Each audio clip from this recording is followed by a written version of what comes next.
My name is GrantCameron. It's December the 20th, 2017. It's 5 days following disclosure. There's been a couple of presidents who have talked about UFOs in the last couple of weeks. Or there's been a part of a discussion about presidents and UFOs. So I wanted to do a presentation on Barack Obama's involvement in the UFO phenomena.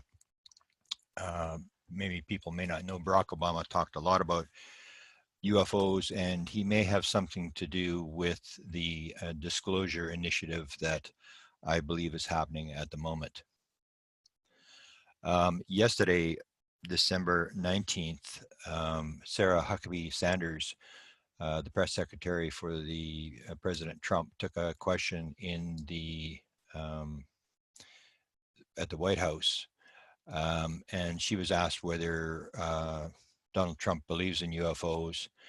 And that comes from this release last Saturday that talked about a $22 million program inside the Department of Defense to investigate UFOs.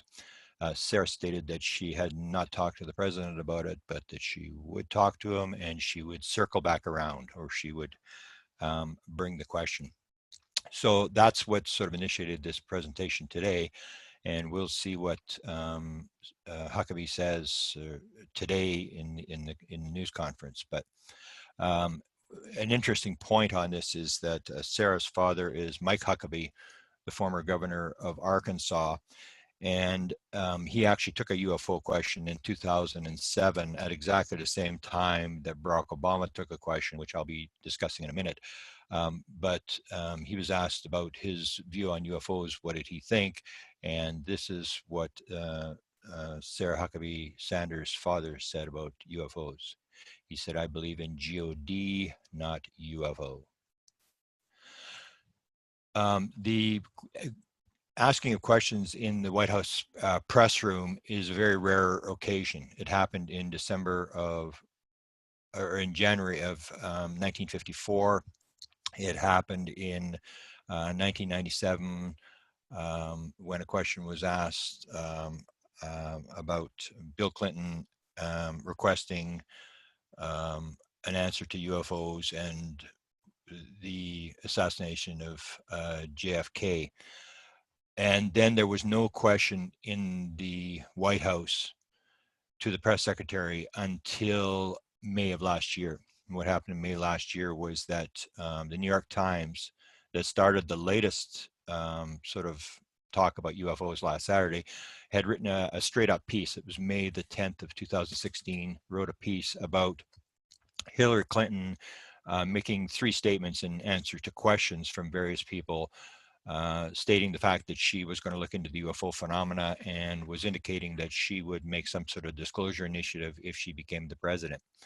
That led the New York Times to do a straight up piece on May the 10th in which they referenced what Hillary Clinton had said, and it initiated three reporters. We have Andrea Mitchell up at the top left, we have Mark Knoller on the top right, and then we have April Ryan bottom left, who within a week had all asked questions about Hillary Clinton's UFO initiative, this effort that she said she was going to disclose, she was going to do something.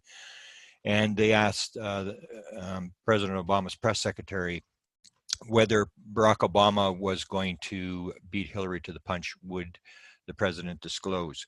And what the press secretary said is, "I do not have a tab in my briefing book for that. I don't know. I wasn't briefed." But the president jokingly states that his job gives him access to that type of material. And the press secretary said to these reporters, "You should ask him. It'll be interesting." April Ryan's question came a little bit later, but she was more adamant. She said, "What's the story on Roswell? Is it classified? Why is this a part of a cover-up? Is this classified material?" And the press secretary started to take a drink of water. And it was at that point that she said, "Look, you're doing the dance. You're trying to avoid this. You're not going to get away with this." And the press secretary said, "You just keep trying." And so those questions came in April of last year. The latest question that was asked yesterday was asked by Jordan Fabian, who's on the bottom right, and he works for a news agency called The Hill, and he's the one that asked the question yesterday. So we have an increase from 2 questions in 60 years to a series of questions in a couple of months, and I would imagine the pressure will continue. And the most important part of this whole thing is that the president is the person you need to ask the question to. Anybody else may not have a need to know. The president definitely would have a need to know.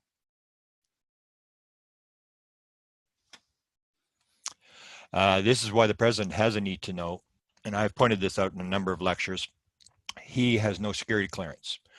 People will always talk about, it's above the president's head. It's total nonsense. The president is the guy who's in charge of all classification.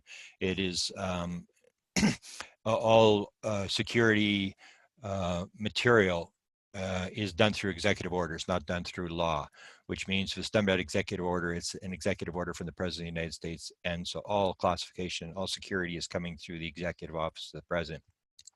So the president has no security clearance, the same as senators have no security clearance. But the senators will need some sort of need to know, and they're always demanding answers to various questions.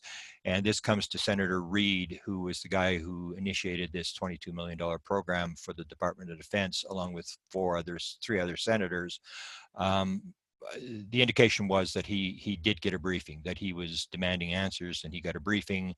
And how much he was told, I'm not sure. But the president and all people in Congress and the Senate do not have security clearances.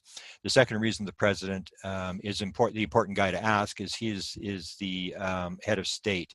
And if you're going to be dealing with a foreign power such as aliens, extraterrestrials, interdimensionals, whatever this phenomena is, the only person that can negotiate, the only person that can do treaties is the President of the United States, the head of state. The president is the civilian commander of the military, which means if the cover-up is being run by the military, they salute and report to the civilian commander, who's the president. And as the statement goes, when the president asks for something, they will move mountains to make sure the president gets it. So there is nobody in the military, as far as I'm concerned, who is going to not obey the law or uphold the Constitution and suddenly go rogue on the commander-in-chief. So he's the head of the military. He's also the CEO of the government. So if the government is behind the cover-up, he's the chief executive officer of the government. He's at the top of that pyramid as well. And he's the head of all 17 intelligence agencies that we know of. There may be more. As I pointed out in my book, Managing Magic, I believe there has been gradual acclimatization, gradual disclosure of the UFO phenomena for the last 70 years. So what happened last Saturday, as far as I'm concerned, was a planned event. And I can, in lectures coming up, I will define exactly how this thing occurred. But it was a planned event. I knew it was coming a year ago. I was told quite categorically by people that government people would identify themselves. This would not be Mr. X type people. Government people would identify themselves, and they would confirm the fact that the UFO phenomena is for real and it's being investigated. That's exactly what happened last Saturday. So this is not new. What happened last Saturday. This has been going on, I contend, for the last 70 years. The program that's getting all the attention right now is the people surrounding Tom DeLonge. And I'd like to point out the fact that Tom DeLonge really is no longer a part of this story. That's what I was told, is that government people would identify themselves. So it was the platform, they were going through DeLonge's platform that he had set up. But basically what you're seeing now, for example, last Saturday, you're seeing government people, not Tom DeLonge, that are basically talking. Tom DeLonge is not really part of this story anymore, and it's the government people that are talking. So, but the Tom DeLonge operation is big. He does have the sources that he says he has. These high-level people set him up and basically fed him a bunch of people who are using Tom DeLonge to get material out. So Tom DeLonge did not set this thing up. He set up the platform, but he did not set up these people. He was moved from person to person, and all these people sort of identified themselves and joined his team. There's a second initiative, and this is going on. This is a documentary that is coming out of Hollywood, and I will talk about this maybe at another time, but this documentary is going on at the same time. This is also a CIA operation, and it is going to get into the story of the portal, which is of extreme importance to me, but I won't talk too much about that today. There's a third one, and this is Project Condign. There are a number of documents that are leaking out of this very highly classified program that was run out of the United Kingdom, and a 460-page report. And what I'm told is there's 15 more documents coming, and it's the same sort of thing. It's the documents are coming next week, next month, and it's this gradual leaking of these documents into the UFO community. So there's a number of these programs that are going on at the present time. I've been told as many as 6 teams are in operation right now, disclosing stuff into the public. Tom DeLonge, this is the one that's got all the controversy going. Tom DeLonge talks about videos. He talked about this in this internet post on November the 27th, but he already had the film in the middle of October, and he was actually talking about the film at the end of November, and a lot of people were saying, oh, it's not going to happen, it's garbage, and they have delivered on this, but it is the Department of Defense, not Tom, that actually made the announcement. What I always want to point out in this whole thing, people think, well, you know, Tom dragged this stuff out of the government, or that Lou Elizondo came forward and brought this material. The thing in all these operations that you have to keep in mind very clearly is that this is the most highly classified subject in the United States, and that's according to a top secret memo. This is from Canada.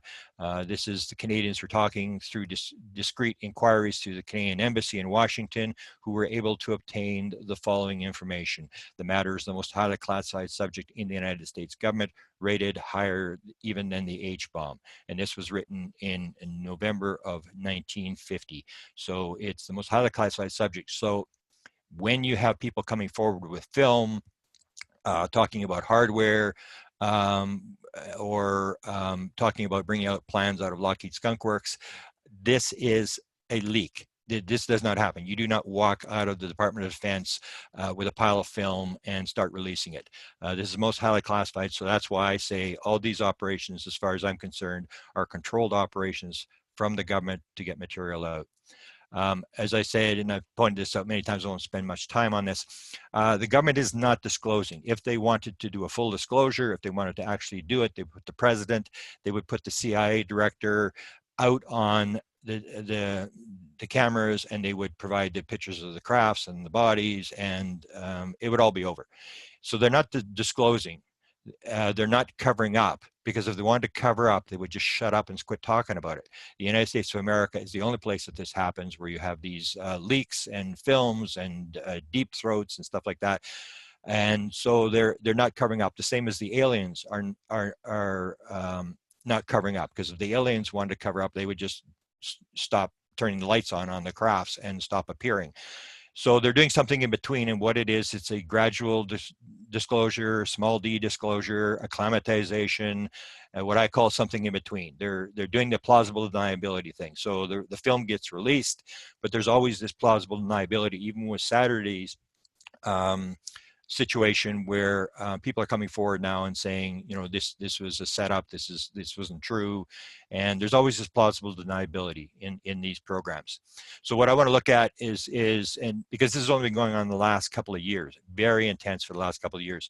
So what I look at is, did Barack Obama green light what is going on right now? Did he set this in motion, this whole very intense declassification or release of films and evidence that this subject is actually for real? I believe it is true, and I'm going to outline what happened. Before the president becomes a president, he is the same as you and I. He has no need to know. He really doesn't really know what's going on. Barack Obama took 2 questions as when he was running for president. One was in this Democratic debate in 2007, and all these clips you can see on the internet. I'm just going to verbally state what they state, but all these clips are available on the internet. So Barack Obama takes a question about the Apollo 11 astronauts who said that there was life they believed there was life in outer space, and Senator Obama, what do you think? And so he answers this question, and he said, I don't know, and I don't presume to know. What I know is there's life here on Earth, and we are not attending to life here on Earth. There may be some other folks on the way. So he doesn't really know. He's a guy who's just speculating based upon his life experience. This second one, I think this is a reporter from Chicago, and basically asks him, as a Senator Obama, if you become the president and you find out there's extraterrestrials, will you let the people know? And Obama says it would depend on whether the aliens were Democrats or Republicans. So he makes a joke, and this is how Obama tends to handle the situation. Obama never lies. In all the stuff I've seen, he never lies, but he uses jokes to try to deflect the very difficult questions that he is, because he is under secrecy like everybody else, that he has to keep the secret. When the president becomes the president, everything changes. Now the president is the guy who's in control of the CIA. He's in control of the cover-up. He's the Wizard of Oz. He's the guy who's running the whole show. And so everything changes at that moment. This is Michael Hayden, who did the briefing of Barack Obama, and he talks about how the intelligence briefing works, and he talks about covert operations and what he calls the attention-getting stage of the briefing. And he goes in, the briefing, I believe, was done in Chicago, and Barack Obama actually talked about the briefing. Barack said, it's a good thing that it happened at a building with bars on the window, because if the bars hadn't been there, I might have jumped out. So what Hayden says is to get the president-elect's attention, he said the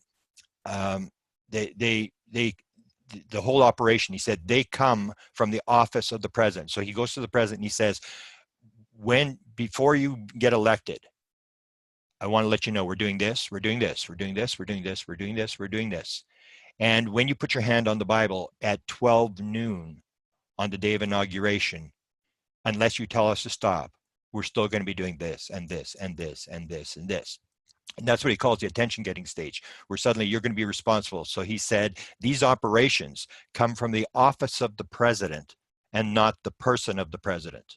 So unless you say something different, we will keep chugging along.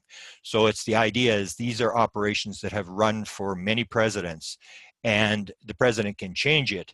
But if the president doesn't change it, these operations continue. And I believe the UFO thing, as I pointed out in my book, has been going on for 70 years. So unless the president says, stop the UFO disclosure, this acclimatization thing, unless the president stops it, it just continues on. So it's not a decision that any one president makes. It's a decision that it was made many, many years ago, and it continues from president to president. This is an important element of this story, and that is, this is a news article that appeared when Donald Trump announced that he was no longer going to finance Syrian rebels. When that happened, a bunch of articles appeared, and the question was asked, did Trump declassify a secret CIA program with a tweet? Now, the whole idea comes down to this. In this article, it says, while Executive Order 12356, which deals with national security and classification of information, says the president has the authority to classify information. That's what I pointed out before. All classified information is done through executive order. It's done through the president of the United States. So it's the president who runs all the secrets. So they say, even though he is able to make all the secrets, the question is he able to declassify information at any time? And the question is still to them up in the air. But at the end, it says this very important line, but many legal experts agree that once the president speaks publicly about something, the information is effectively declassified. And that's extremely important. I'll bring it up numerous times in this lecture.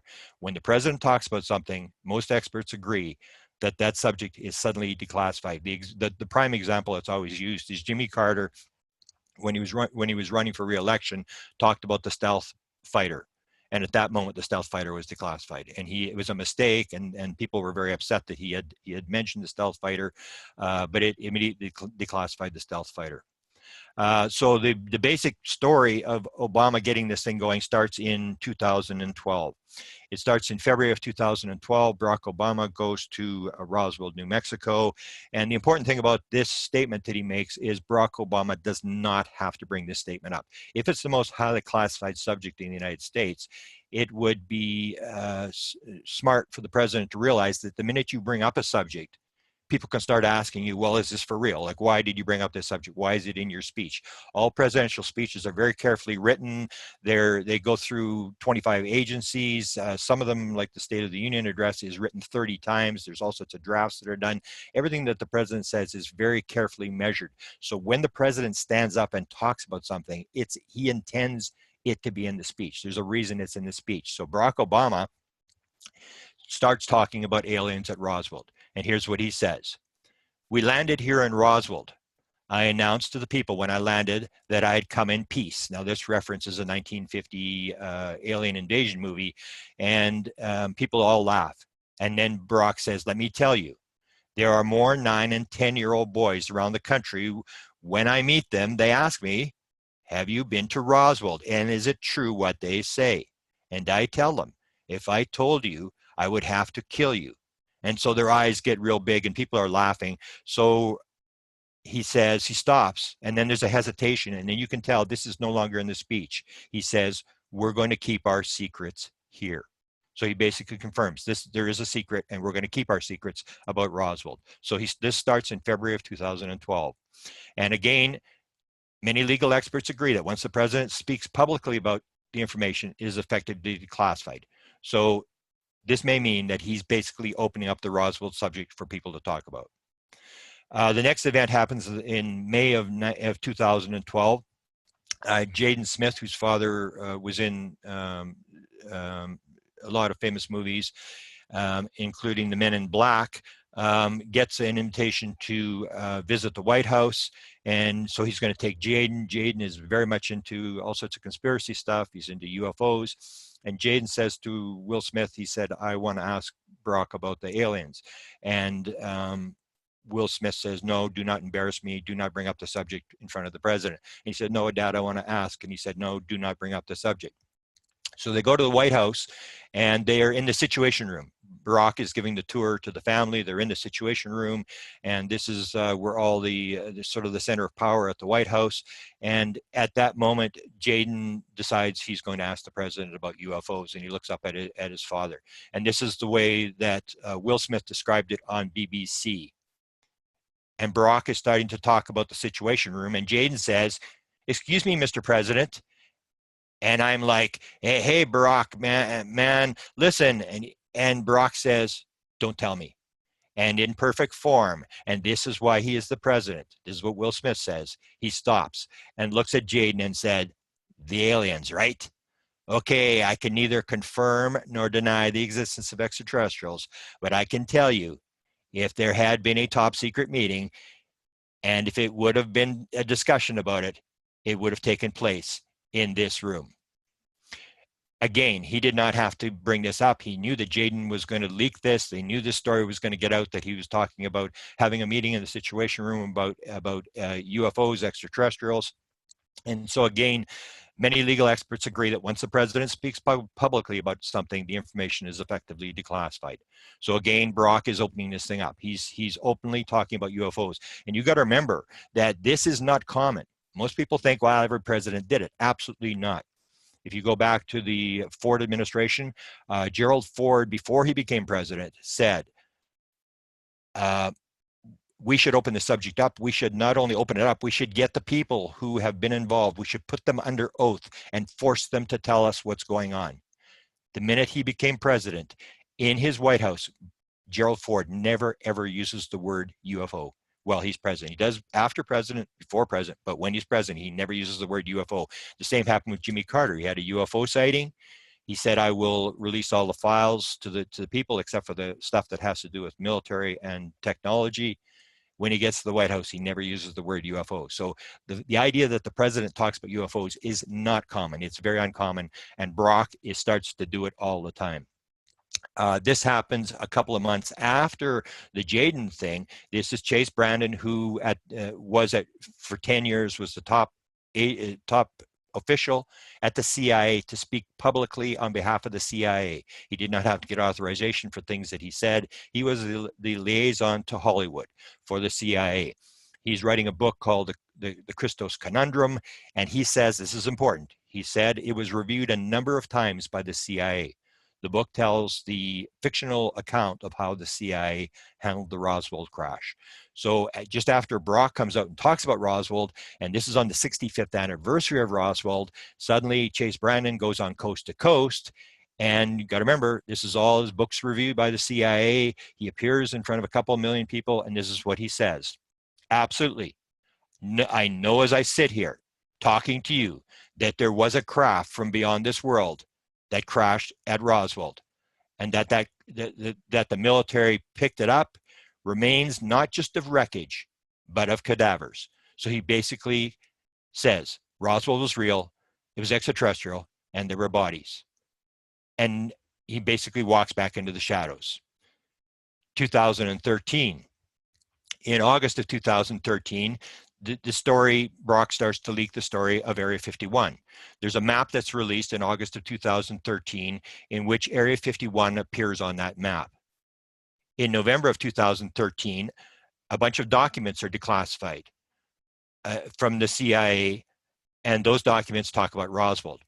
And this is another important thing, especially with Chase Brandon, that when somebody from the CIA comes out and says something, or when they declassify stuff, I say it has to be green lighted by the White House. The CIA is not a rogue agency. It does not just go and do what it wants to do. It has only one job, according to Chase Brandon, and that is to work for the people at 60,000 feet. That's the executive branch, the president, and the head of intelligence for the House and Senate. That's their only job. That's what they do. So when the CIA comes out and makes an announcement, you have to be very clear that this has to have been greenlighted by the White House. Otherwise, if it goes south, if something goes wrong, the president is going to get the blame for it. So the president is responsible. The only thing that the CIA does is work for the president. Therefore, when the CIA does something, you can bet that the president knows it's happening and has allowed it to happen. So in November 2013, a bunch of Area 51 documents are released, and everything starts to be talked about. Area 51 is in the news. And then in the very next month, December 2013, and this is the day after John Podesta, who's very much into X-Files and UFOs, joins the White House. The very next day after John Podesta enters the White House, Barack is giving a bunch of awards at the Kennedy Center, and one of the people there is Shirley MacLaine. And this is when Barack talks about Area 51. This is what he says. If I can get the screen to go. Now, when you first become president, one of the questions that people ask you is, what's really going on in Area 51? Well, I wanted to know, so I'd call Shirley MacLaine. And then everybody laughs, and then Barack says, I think I just became the first president ever to publicly mention Area 51. How's that, Shirley? So basically he's saying he knows the idea that when you talk about it, it's declassified, and that it goes on the record and said, I'm the first president to ever talk about Area 51 in public. And again, many legal experts agree that once the president speaks publicly about something, that information is effectively declassified. And Area 51 is now a common subject. The government doesn't deny it. They don't play games. Area 51 is for real. 2015, and this is when I believe it really starts. This is when this president initiative, I believe, actually goes into effect. This is when it starts. And it starts in February of 2015, and it starts with a tweet. It starts with a tweet by John Podesta. And the important thing about this date is this is the day that John Podesta leaves the White House. He leaves the White House to run the campaign for Hillary Clinton for president. And it's critically important that he writes that you realize that he wrote this tweet on the day he was leaving the White House, because it looks like a very great embarrassment to President Obama. He said, finally, my biggest failure of 2014, once again, not securing the disclosure of the UFO files, which indicates that he talked to Barack about it. And for whatever reason, Barack said, we can't go at this time. and probably said to John, we'll do the gradual disclosure, we'll pick it up. John is putting pressure on Barack Obama to do something. Let's do something, let's open this thing up. And Barack says, my hands are tied for, we can't do full disclosure. And this is when this real, I believe this real gradual disclosure starts to move. March, the very next month, Barack appears on the Kimmel Show. And the whole idea is that the president appears and he knows what the questions that are coming. And he knew the UFO question was coming because Bill Clinton had been on there just before. And Kimmel is very interested. Every president that comes on there, he always asks them, when you got to the White House, did you look for the UFO files? So Barack goes on there knowing that he's going to get the UFO question. And when he actually gets the question, there was a review done by Ben Hansen, who was trained by the FBI on body language. When he does the review, he points out the fact that Barack is breathing. They're watching his lapel pin move up and down, that Barack is actually breathing at 42 breaths a minute. He's basically hyperventilating when the UFO question comes. And he's asked, what did you do when you got to the White House? Did you look for the files? And Barack says, I can't reveal anything. So he had the chance to say, no, there was nothing there. There are no UFOs. And he doesn't lie, but he basically says, I can't reveal anything. And the game is on. Everybody knows that Barack's talked about UFOs and everybody starts to wonder what's going on. September 2015, it heats up even more. John Podesta, again, is the guy that initiates it. There's an interview that's done of Hillary Clinton by Lena Dunham. And after that interview, John Podesta actually puts out this tweet. And he says to Lena Dunham, he says, great interview, Lena Dunham. But Lena, ask her about the aliens next time. The important part of this is John is now the campaign manager for Hillary Clinton. The campaign will cost $1 billion. And if this thing were to go south, if this thing were to suddenly spiral out of control, John Podesta would go down in history as the stupidest man that ever lived, that he brought up the alien subject and destroyed Hillary Clinton's campaign for president.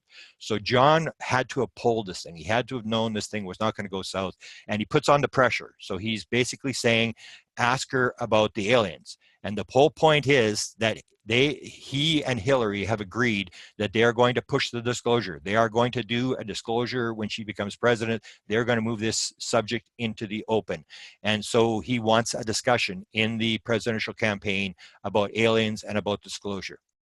November of 2015, Hillary appears. So Hillary is now waiting for a question because John has said to the reporters, ask Hillary about the aliens. So Hillary is now waiting for a UFO question from somebody so she can start the story about she's going to disclose.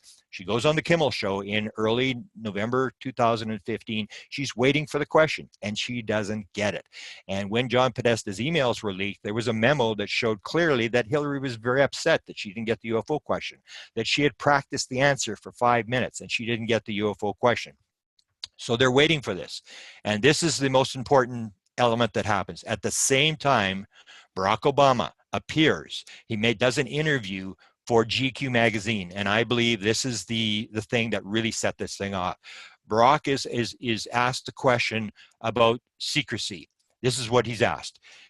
Have you ever said, give me the JFK assassination files. I want to read them. Give me all the secret stuff. Now, he's asked a question about JFK, and he starts talking about UFOs. He says this is very important. I got to tell you, it's a little disappointing. People always ask me about Roswell and aliens and UFOs, and it turns out that the stuff that goes on that's top secret isn't nearly as exciting as you'd expect. In this day and age, it's not as top secret as you'd think. So Barack basically says, yes, there are UFO files, Roswell UFO files, they're top secret, but they're not as exciting as you think. Now, he basically just handed the whole story to this reporter, and as I always say, the guy either had a stroke or fell asleep, because his next question was to say, would you ever want to become a Supreme Court justice? He doesn't follow up on the question, and this thing floats into the public. And once again, you have this situation. Barack has talked about UFOs, Roswell being top secret and not as exciting as you think. Many legal experts agree that once the president speaks publicly about something, the information is effectively classified. So he's moving this subject out so people can talk about it, so that this thing is opened up. And what happens next in December of 2015 is Hillary gets her first question from Damon Steer in New Hampshire. And Damon Steer has just contacted me in the last couple of days, and he's ready to go. He's got some other people he wants to talk to, and he's asked for help. He's very interested in getting politicians to answer to this whole thing. Damon Steer asks her, what about UFOs? Are you going to do something? And she basically says, yes, if I become president, I'm going to get to the bottom of this thing. I'm going to look at the subject. So she basically says, I'm going to do the disclosure thing. And that's when it starts. And the important thing about Hillary to realize is that Hillary never, ever brings up the subject. No matter what anybody tells you, she never brought up the subject. She only answered questions from other people. So she was asked 3 questions. She waited for the question. When she got it, she answered openly. She never walked around anything. Even when she's asked by Charlemagne, in a New York interview for the Breakfast Club, Charlemagne says, I think I was abducted twice. She said, oh, yeah, okay. And she basically agrees with him. Yeah, I believe you. And says, I believe people are telling the truth. And basically is very open in her answers to the UFO subject. But the important thing to remember is she's waiting for these questions. And this is a setup. They're using these questions to set up this disclosure initiative that Hillary will do when she becomes president. So that's December. That's the very end of December. And then within a couple of weeks, the big meeting takes place. And this is January 2016. The meeting takes place on January the 25th. This is a memo out of John Podesta's email files that talks about the day before. This is a secretary to John Podesta writing him an email. And in that one, she says, Tom, who's Tom DeLonge, would like to do the meeting remotely via video conference. I'll set it up via Google Hangouts, what we use for all staff meetings at headquarters. I'll show you how to get on Google Hangout from your iPad this afternoon or tomorrow morning. So basically they set up this meeting, and the meeting is on UFO disclosure. There's absolutely no ifs, ands, or buts. So Barack has got this thing rolling, and John now is going to have a meeting. He was contacted by Tom DeLonge, and he said, I'm very busy. Let me get back to you on this UFO disclosure thing. John doesn't phone him back for 2 months. The reason I say he didn't phone him back for 2 months is he has to know what's the protocol, who's talking to Tom DeLonge, what's going on, and he gets all the what's my role in this whole thing. Then he contacts Tom back and he said, okay, I'm ready to play the game. I'm ready to get in. And he starts to work with Tom DeLonge. And Tom DeLonge has this very key meeting that takes place in January of 2016. You have John Podesta at the meeting. Tom DeLonge is in this Google Hangout meeting. You have McCaslin on the bottom left, who is a general, U.S. Air Force general, who ran the lab at Wright-Patterson Air Force Base, where it was rumored that the bodies and the crafts were taken. In the middle, you have a very important guy, Robert Weiss, who ran Lockheed Skunk Works.